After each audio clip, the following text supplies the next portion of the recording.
Welcome, Quadrature Fans. My name is Marian Elena, and today we will look at box operators again, how we think about them and how we don't think about them. And let's imagine that it's 1640. It's the dawn of calculus, and calculus is not here, and particularly we don't have a good definition of limit. Non habent definitionem limitus, okay? And that's a interesting problem. But we do have a kind of basic algebra and these tools. Not that this approach was used back then, but the basic elements were available. And so we're looking at box operators, and there are essentially two of them. The box, well, it's this box here. We got a curve y equals x to the n, which is this curve here. And its parametric form is alpha alpha to the n. Alpha is some parameter. So this is the x value, this is the y value. So it traces out a curve, always starting from 0. It's from 0 to alpha. That's your run. 0 to alpha to the n, that's your rise. And the box is simply rise times run. That's this box here. The diagonal is simply rise divided by run. Very simple. Okay, so this is it. Box of x to the n is x to the n times x equals x to the n plus 1, raises by 1 power. And you think of it just like a box. I drew it that way.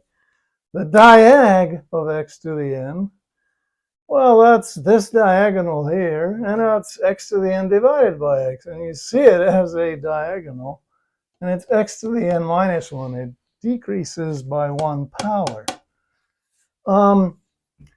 K sub n and C sub n, these are your ratio factors. K sub n is the area ratio factor. And that's simply the ratio of the area of this wedge to the area of this box. And that equals 1 over n plus 1. And similarly, the slope ratio, that's the ratio of the slope at point P, this slope, to the diagonal, that's called C sub n, and that equals n. We found that out in our previous videos. And so the integral of x to the n, that's this thing here, is simply k sub n times box of x to the n. And therefore, it's x to the n plus 1 over 1 plus n. This is Cavalieri's formula. That was known in 1640s, right?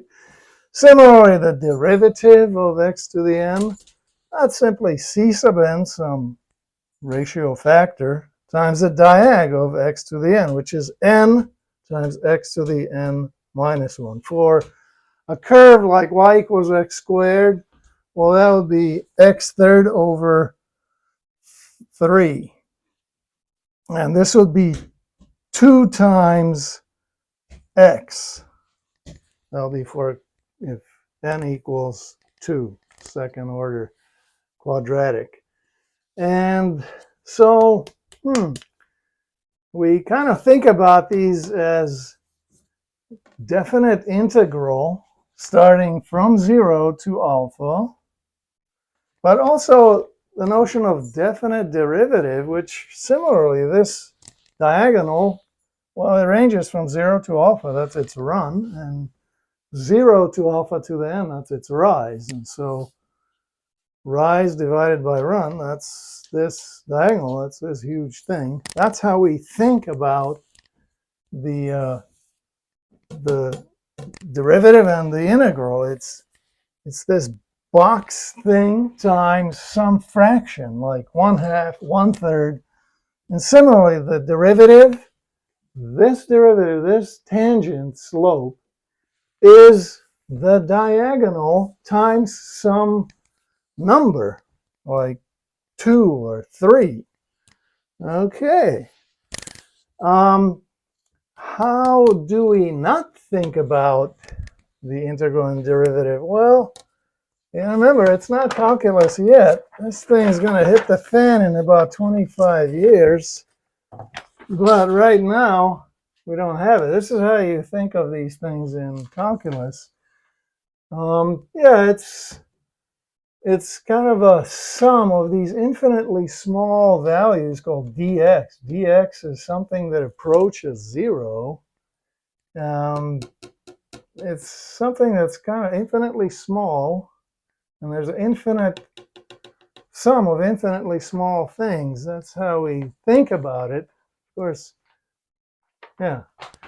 And the slope right here, we think about it as dy over dx.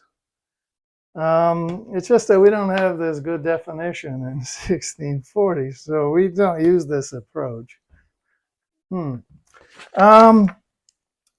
an interesting problem with the modern calculus, and that is, let's say you do the derivative of the integral x to the n. Well, you get back x to the n. That's great. Everything's cool. But suppose you flip the order. Now you do the integral of the derivative of x to the n. Well, you come up with x to the n plus c. You get this constant of integration, which is troublesome. I mean, it's not the same thing. This problem we don't have in quadrature is the integral of the derivative x to the n is x to the n, and the derivative of the integral of x to the n is x to the n. We don't have these problems. That's interesting, isn't it? So, anyways, food for thought. Let me know what you think. This is a strange term, definite derivative. I've never heard of such a thing in calculus, but let me know what you think. Love to know. Okay, so I'm Mary and Elena, and before there was calculus, there was quadrature.